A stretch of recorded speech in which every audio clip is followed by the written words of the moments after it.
My whole family rallied to deal with my husband and his mistress.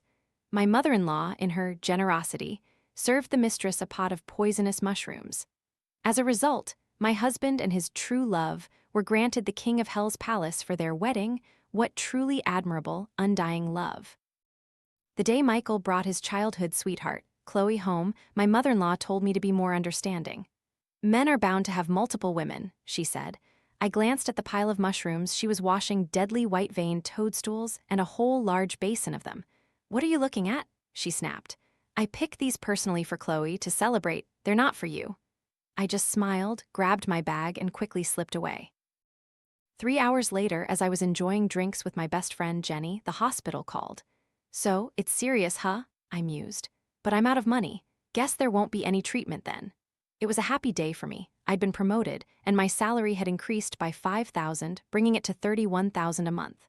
My husband, Michael, only earned $8,000.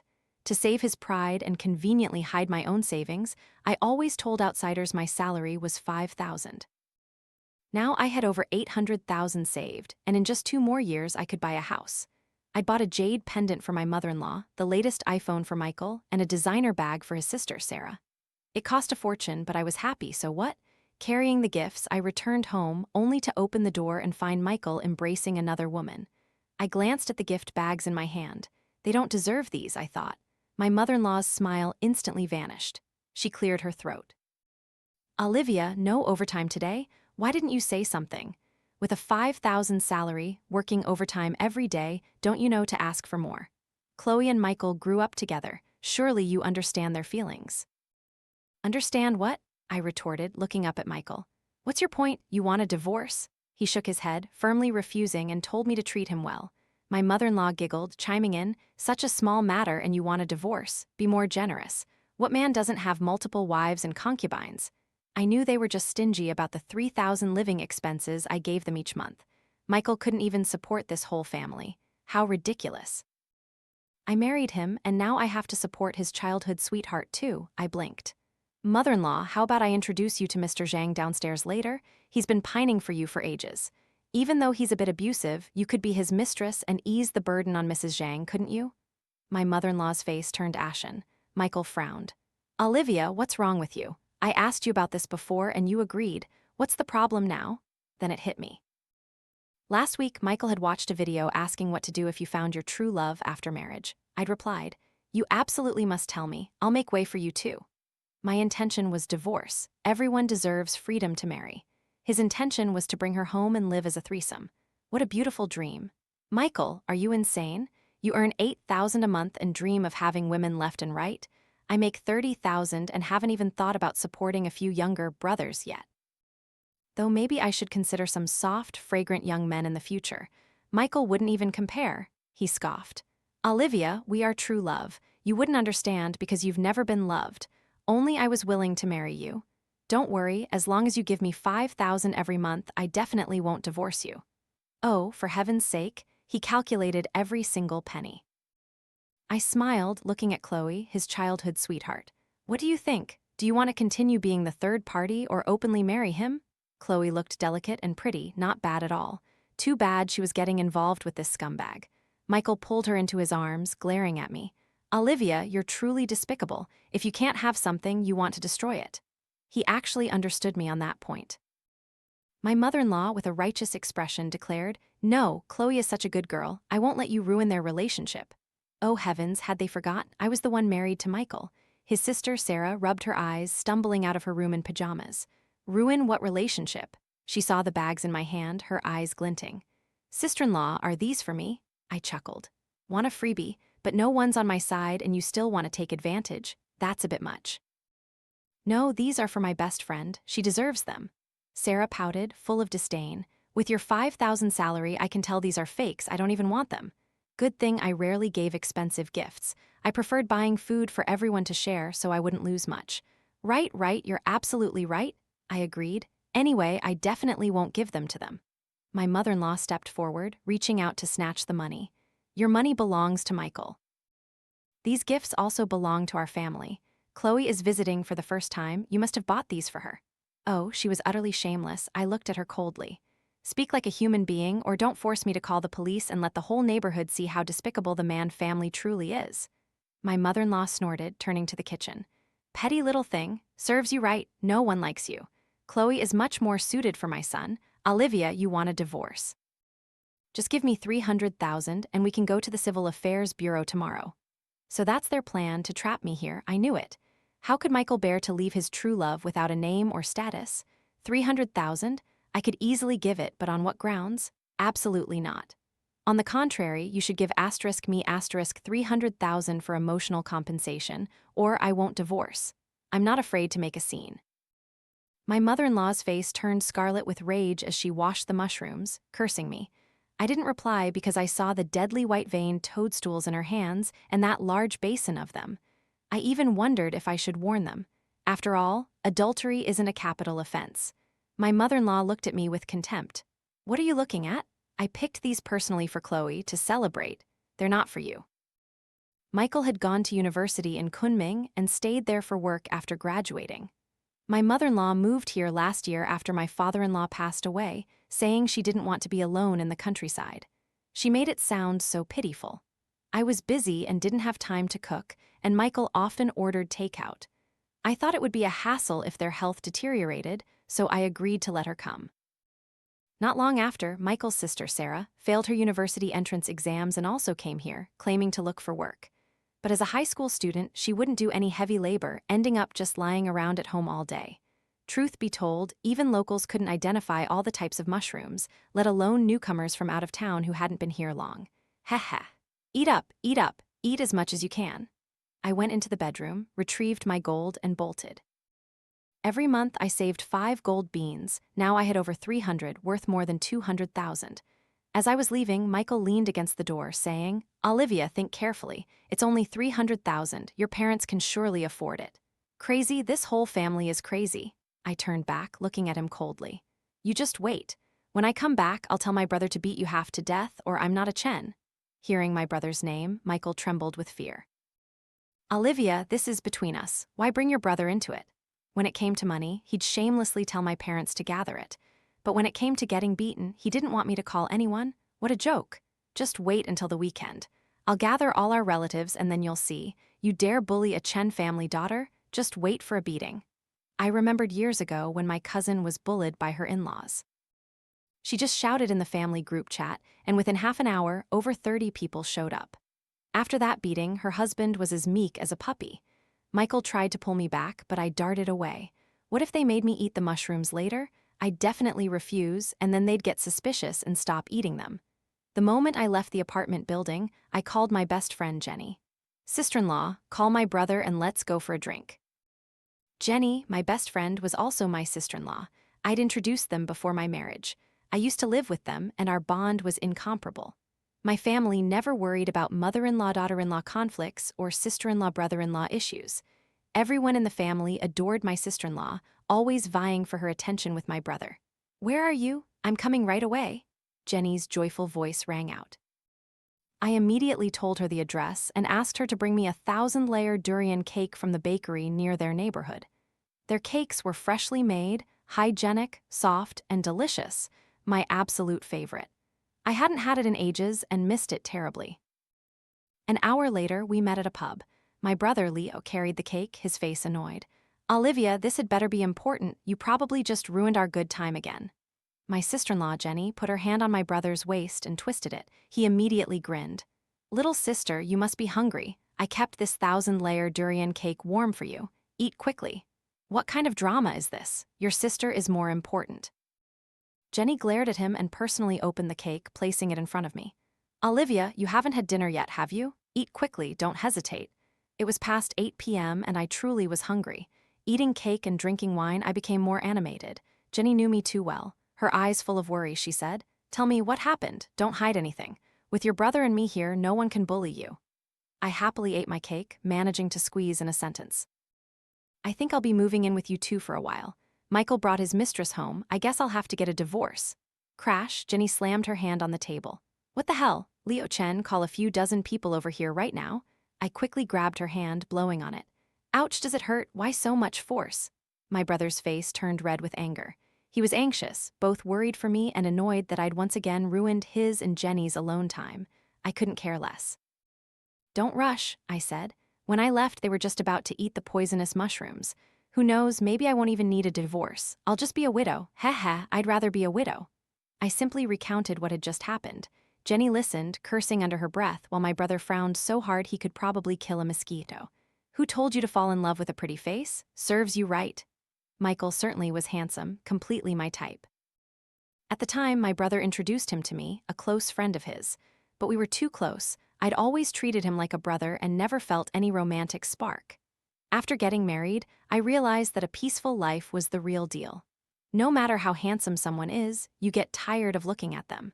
If I could swap out a few men, my mood would definitely be different. But my demanding job and moral obligations kept me in check. Michael was bored of me. Honestly, I'd lost feelings for him long ago, too. I glanced at my brother, feeling a little guilty. Who hasn't been young and foolish? Jenny and my brother were giggling, looking at him with no small amount of threat in their eyes. Actually, Jenny knew everything about my brother from childhood to adulthood like the back of her hand. Anyway, I would never harm my best friend. My brother cleared his throat awkwardly. Today, whether they live or die, I can't swallow this anger. No matter what, I can't let them off easy.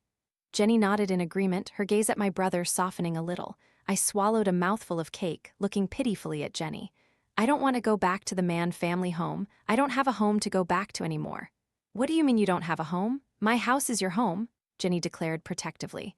"You're staying at my place tonight." That house truly was Jenny's. She was used to living there, and my brother shamelessly moved in with his blanket. Later, my parents bought Jenny a car as compensation. After all, Jenny was the decision-maker in our family. I looked at my brother pitifully, seeing his expression wasn't good. "Little sister, can you stay in the house next door? My house is still empty," my brother's voice, full of resentment, piped up. Jenny slapped his shoulder hard. "You idiot! What if the Mann family comes to cause trouble? Can you really rest easy leaving Olivia alone?" "Boo-hoo-hoo, my best friend is the best," I said, accepting no rebuttals. My brother fell silent. I quickly handed him a glass of wine. Jenny smiled at me. "Your room is cleaned by the maid every day. You can come back whenever you want. I'm your solid support." My eyes welled up. I almost cried. My best friend was truly amazing. Luckily, I was smart enough to introduce her to my brother. I threw myself into Jenny's arms. "Thank goodness for you, otherwise I wouldn't know what to do." Jenny glared at my brother again, then continued to comfort me. My irritated mood immediately improved. With my family and friends behind me, I feared nothing. I felt incredibly confident. Under my brother's resentful gaze, I neatly finished the delicious 4-inch cake. Just as I had 2 drinks with Jenny, my phone rang. "Hello, is this Olivia Chen? This is People's Hospital number 1. Your family has severe mushroom poisoning. Please come quickly to sign the papers."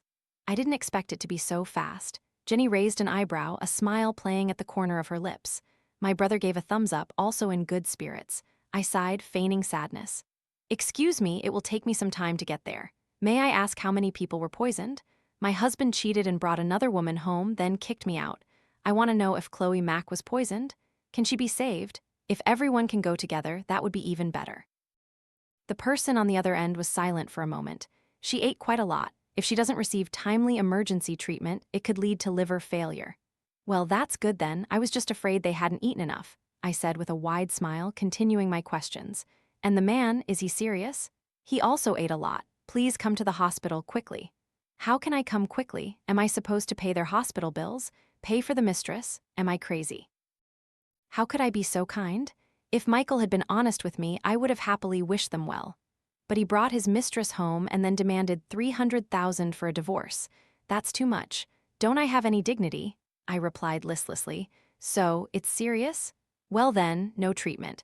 I'm certainly not going there to sign any papers for them." Not long after, Sarah called me again. I didn't even need to think. I knew what she'd say. I immediately hung up. It seemed she really had eaten less. It was clear Sarah could sign, but she insisted on making me come, obviously to make me pay the hospital fees. What a beautiful dream. A short while later, Michael's phone rang. Curious, I answered.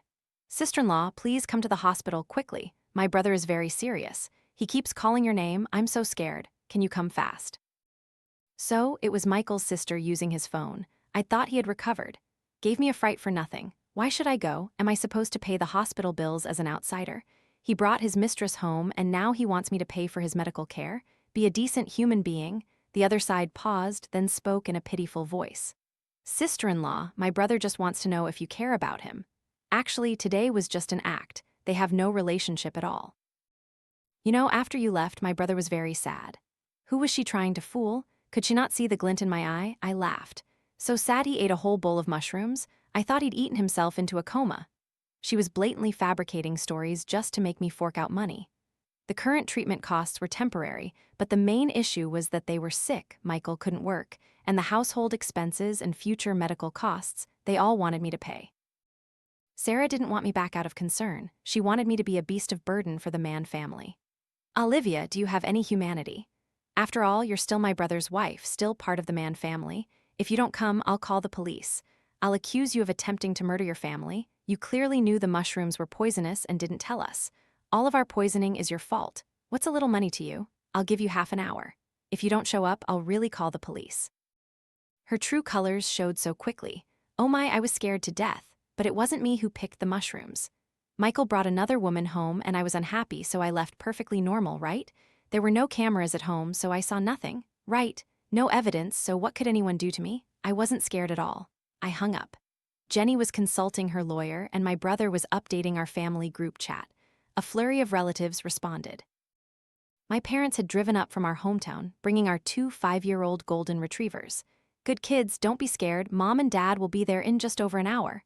I wasn't scared. I'd never flinched because I had an army of family and friends behind me. My brother patted my shoulder. "Little sister, don't worry. At worst, our family can afford compensation. Plus, you're still his wife. You can withdraw the charges." I never thought a withdrawal of charges could be used this way. My brother was brilliant. Jenny nodded repeatedly. "Are 2 dogs enough? I can find a few more aggressive ones. The Mann family daring to provoke me? They've got nerves of steel." Half an hour later, we were near the hospital. Sarah called again. I hit answer this time. She'd called over a dozen times on the way. I'd ignored them all. She was afraid I wouldn't come. "Olivia, half an hour has passed. I've called the police." She paused, and then a strange man's voice came over the phone. "Are you Olivia Chen? I'm Officer Chen from Wuhua Police Station. Please come to the hospital quickly. Thank you for your cooperation." I obediently replied, "I'll be there in 10 minutes. Sarah snatched the phone back, growling, "Olivia, tell your parents to transfer $300,000 immediately. My brother and mother are waiting for money for their treatment." I was truly speechless. To make me pay, she didn't even care about her own brother and mother. The earlier a disease is treated, the less damage to health. If Michael survived, his sister would bear most of the responsibility. And she wanted me to transfer $300,000? Didn't she feel ashamed? Did she think calling the police meant she could do anything she wanted? This is extortion. I can sue you. If you have free time, read some books instead of those brainless CEO romance novels. Sarah snorted, then hung up.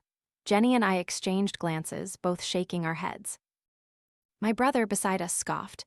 "I told you, finding a girlfriend is fine, but for marriage, you have to look at the whole family. A pretty face won't feed you. Someone like me, makes money, loves his wife, and handsome. Where else in the world would you find a second one?" Jenny and I both ignored him. Who told him he genuinely loved his wife anyway? At the hospital, 2 police officers and Sarah were waiting at the entrance. "Olivia, go pay the money. If anything happens to my brother, we, the Mann family, will not let you off." I truly laughed to death. They'd been poisoned for so long, how could nothing happen? She wanted to dump all the responsibility on me. "I don't have money. My $5,000 salary goes to your mother, $3,000 a month, and buying you fruits every week costs hundreds. My car doesn't even have enough for gas. I have to take the bus all the time. Whether he gets treated or not is up to you. Dying is even better." Sarah glared at me. "If you don't have it, your parents do. He's your husband. You have to save him." Before I could reply, my brother spoke up.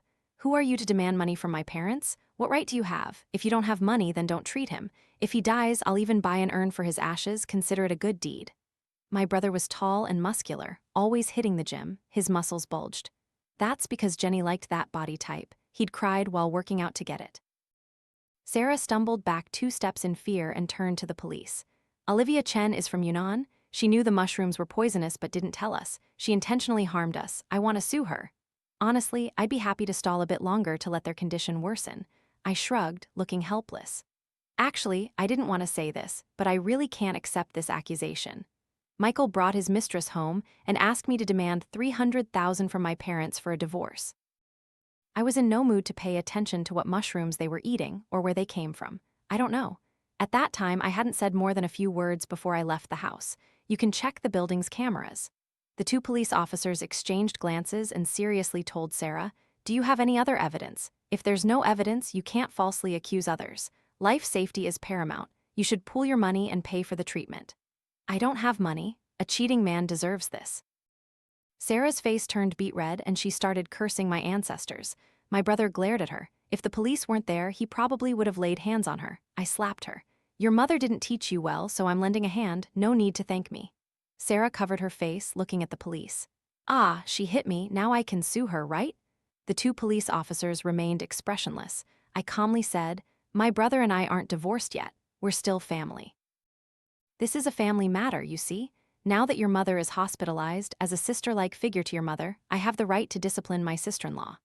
Sarah burst into tears. She hadn't cried when her mother and brother were in trouble, but a single slap made her cry. She looked at me pitifully. "Sister-in-law, I know you have money. Please save them." There she goes again, from tough to soft. Too bad neither approach worked on me. I was here to give up on their treatment. Whoever has money treats themselves. I wouldn't pay a single cent.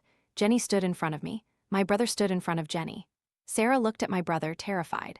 After another 10 minutes of dawdling, Sarah muttered curses and went to pay the hospital fees. See? She still had money.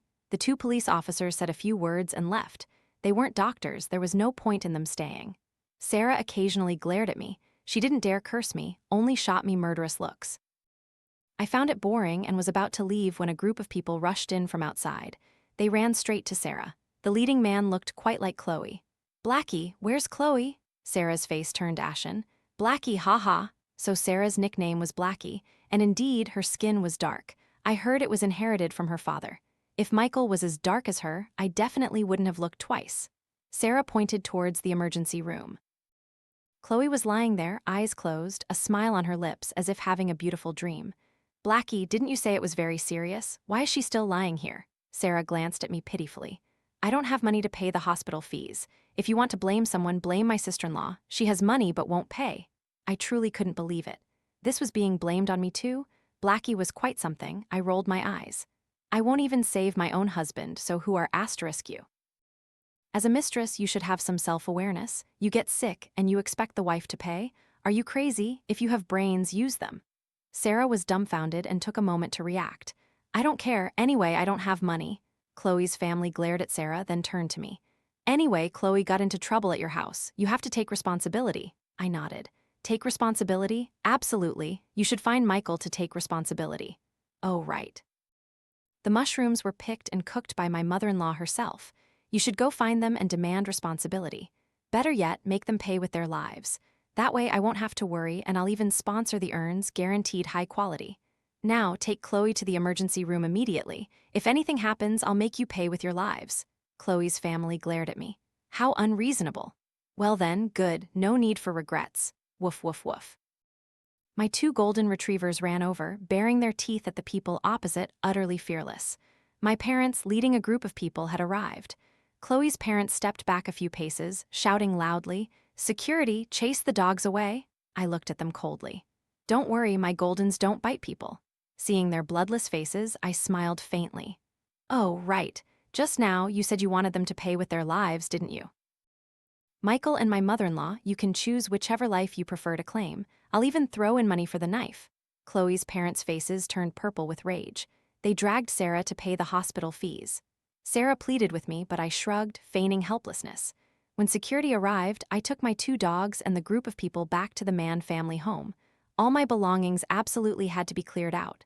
My mother's eyes were red. She held my hand tightly.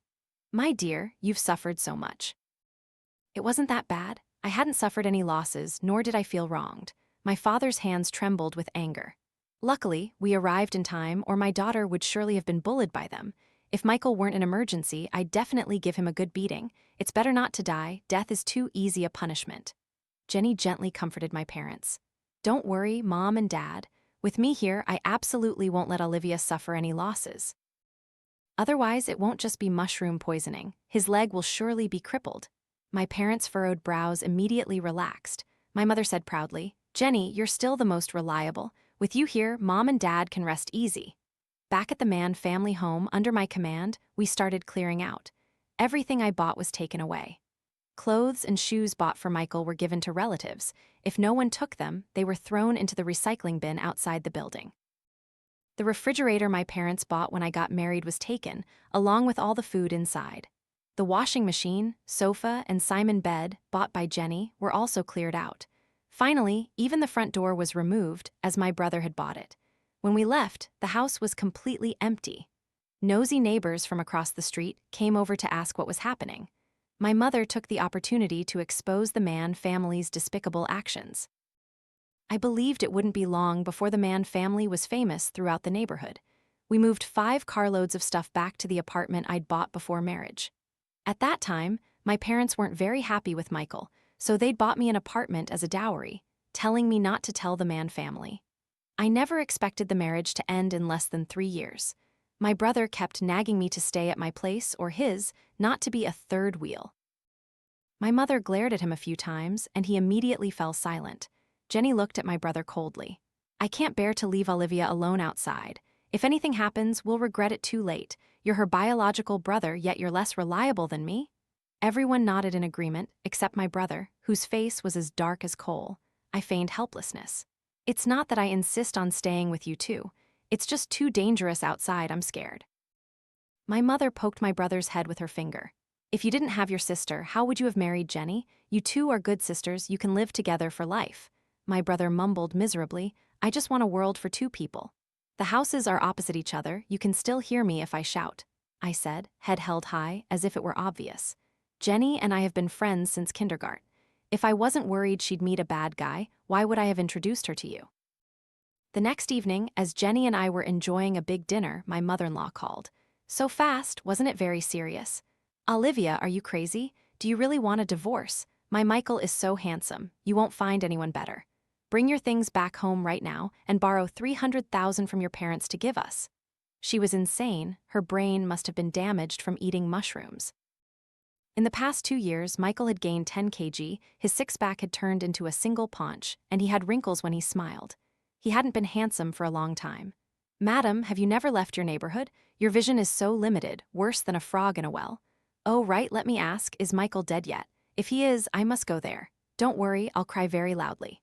The other end was so angry she was panting heavily before finally calming down. Just a few words, and she was already that furious. Not interesting at all. You'll get a reputation as a woman whose husband left her. You still won't give in. Is that all you can think of to say? Madam, so what if I'm abandoned? You're a widow. What kind of society is this now? I can still find a university student, do you believe that? Oh, by the way, is Chloe Mack dead yet? If she dies, I'll definitely contribute money for her urn, okay?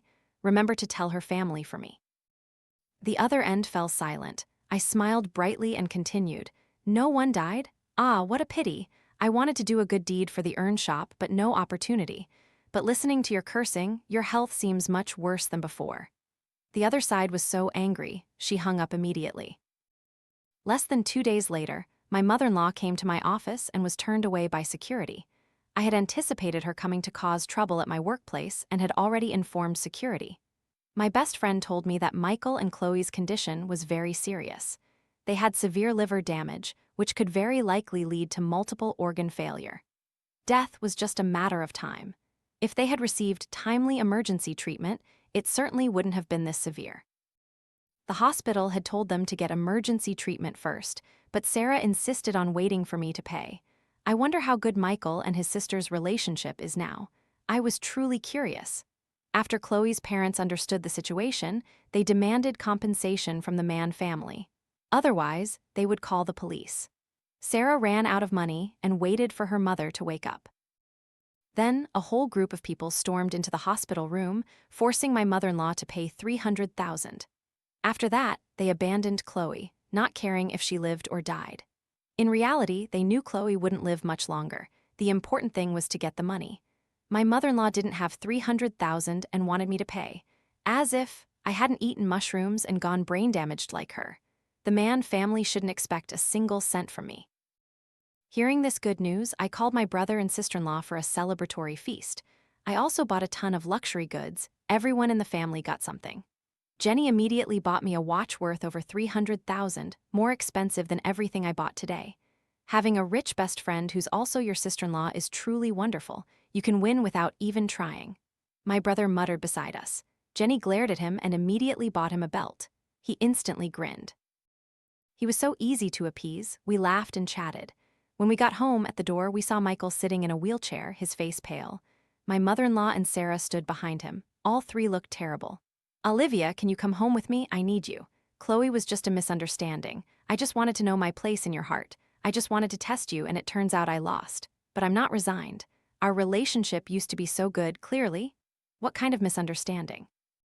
"Wasn't it just a lack of money and someone to take care of them?" They truly saw me as an ATM and an all-in-one solution. Now that Michael was like this, he certainly couldn't work anymore. If I went back, the pressure of supporting the family and paying for their treatment would all fall on me. What a beautiful thought. I was no stranger to their family's tactics. What was this pretense? I hadn't eaten mushrooms and damaged my brain like them. Besides, I was living very well now. My brother and sister-in-law spoiled me rotten and bought me tons of gifts. I pointed to the Patek Philippe watch on my wrist. "This is $350,000. My sister-in-law gave it to me without batting an eye." The three people opposite had red eyes. They only knew my family's financial situation was ordinary. Jenny had a bit of money, with 2 apartments in the city center. But my sister-in-law also had 3 villas, over a dozen shops, and even owned 2 aesthetic hospitals, a true superwoman. When I got married, she wanted to give me a shop as dowry. I refused, so she transferred the rent to me every quarter. Holiday red envelopes were never less than $10,000, for fear I wouldn't have enough spending money. I could live without a husband, without men, but I couldn't live without my sister-in-law. Michael took a deep breath, trying to force a smile. "Olivia, I'm really short on money now. Can you help me gather $500,000? I promise I'll pay you back in a year." Such nerve, from $300,000 straight to $500,000. Before I could reply, my brother stepped in front of me, looking at him with contempt. "Michael, man, are you about to die? Is that why your mouth isn't working properly? A man, even if he dies, should die with dignity. Don't make me look down on you. If I didn't see you were on your deathbed, I would have punched you into the hospital for a year." Michael's face turned red, then white. On my wedding day, my brother had drunk him under the table and even demonstrated breaking bricks, threatening that if he dared bully me, he'd become that brick. From then on, he was somewhat afraid of my brother. I never thought that for his childhood sweetheart, he would dare suggest divorcing me. They must be true love then, so he should hold on tight. But looking at them now, these two would be together soon enough, with the king of hell presiding over their wedding. Michael looked at me with red, tearful eyes full of grievance. That was once the look I liked, but now I didn't anymore. He raised a hand to cover his mouth, coughing lightly, and fresh blood splattered onto his white shirt. He played the role of a frail, pitiful patient with utmost skill. Before I could even feign sadness, my brother pulled Jenny and me back a few steps, away from him. "He might really be dying. If you stand too close and he actually dies, we'll have to buy fragrant water to bathe in, and that costs over $100. Michael angrily coughed 3 more times. "Olivia, I need $500,000 for surgery. If you don't want to pay, can you just come back to me? I might not live much longer. In my final days, I just want you by my side." I looked at him, at the clown. "No way, you just stay with Chloe." "I wish you two to be together for generations to come," Michael cried. I didn't know if he was truly remorseful or not. He said, "Olivia, then let's go get divorced tomorrow. I don't want you to have the reputation of a widow later." Only later did I learn he did this to make it easier to sell the house, afraid I'd demand a share of the proceeds. Jenny and I exchanged glances and finally agreed.